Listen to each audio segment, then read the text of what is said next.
Veigar, súrt tap fyrir Eistum í dag, hvað gerist hjá ykkur?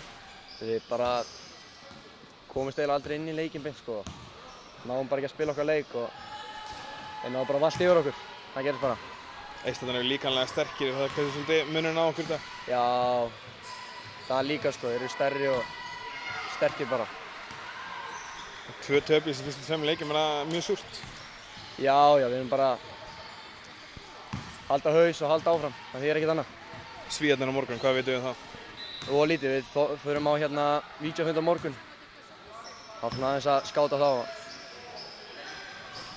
Styttum til leikja, margir leikir, er erfitt eftir svona tap að komast inn í næsta? Já, það getur verið það en við náttúrulega bara reynum okkar besta og eins og við segja, þetta er svolítið erfitt en við reynum þetta. Við getum þetta alveg. Þú byrjaðir inn á í dag og áttir fínan leik þar fyrir tapið og svona.